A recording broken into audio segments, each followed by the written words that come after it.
ही भारी दिसतेस का? रुक मैं आ रहा हूं. वाचवा! वाचवा! कुणी आहे का इथे? Please help! प्लीज! कहा भाग रही हो? इथे कोणी पण तुझ्या मदतीला येणार नाही. आयटम सगळ्याच्या सगळे बहिरे झालेत का? वाचवा हो कुणीतरी! फक्त खिडक्या बघून तमाशा काय बघताय?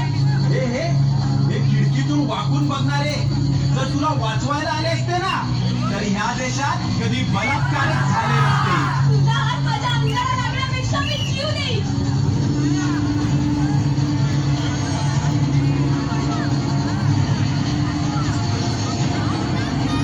माझ्या आजूबाजूला कुणीच मरलं नाहीये का? तर सगळेच शंख जन्माला आले. आज जर माझ्या अब्रूला धक्का लागला ना तर तुमच्या आया बहिणी तुम्हाला कधीच माफ करू शकणार नाही. तुला काय वाटलं मी गेलो? वाचवा हो, वाचवा. वाचवा कुणीतरी. जगदंब जगदंब दिल्लीचे तख्त राखणाऱ्या महाराष्ट्रातून हा कसला आवाज? महाराज!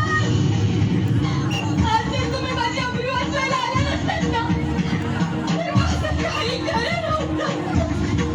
शरम वाटते शरम वाटते. ज्या महाराष्ट्रासाठी आयुष्य खर्ची घातलं आज त्याच महाराष्ट्रात कुणीच मावळा आया बहिणींची अब्रू वाचवायला पुढे येऊ नये. महाराज, अहो हे लोक फक्त तुमच्या विचारांच्या गप्पा मारतात.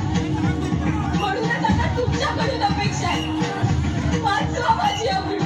मी कुठे कुठे आणि कधीपर्यंत धावून येणार आहे? आज 350 वर्षानंतर सुद्धा आया बहिणींची अब्रू वाचवायला माझीच गरज लागणार असेल तर माझ्या नावाने राजकारण करणाऱ्यांची मला लाज वाटते. महाराज, मग आता माझी अब्रू कोण वाचवणार? तू मी? होय तू. आता महाराष्ट्रातील प्रत्येक महिला भगिनी ह्या काळात स्वतः छत्रपती होणार. छत्रपती होणार.